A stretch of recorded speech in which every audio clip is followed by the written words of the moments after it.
పాఠశాలలు ఫీజులు పెంచే ముందు తల్లిదండ్రుల అభిప్రాయం కూడా తీసుకుంటే బాగుంటది అనుకుంటున్నారా?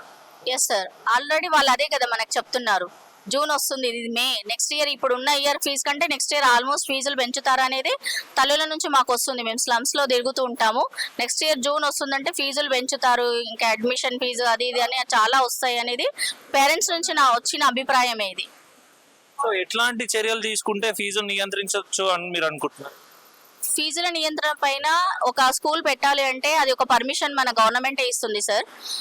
ఆ స్కూల్ పెట్టేటప్పుడు ఎలాంటి కండిషన్స్ అనేది మన ప్రభుత్వం ఎలాంటి వాళ్ళకి ఇష్యూస్ జారీ చేస్తుందో వాళ్ళ పరిధిలోనే ఈ స్కూల్స్ నడిసే విధంగా కొన్ని కఠినమైన చర్యలు తీసుకోవాలి. స్కూల్స్ పెట్టడం వరకు, పర్మిషన్ ఇచ్చడం వరకే గవర్నమెంట్ చూస్తుంది, కానీ ఎంత ఫీజుల దోపిడీ జరుగుతుంది, పేరెంట్స్ కట్టలేని పరిస్థితుల్లో పిల్లలు డ్రాప్ అవుట్ అయిపోతున్నారు, ఆ పిల్లలు చైల్డ్ లేబర్ అవుతున్నారు.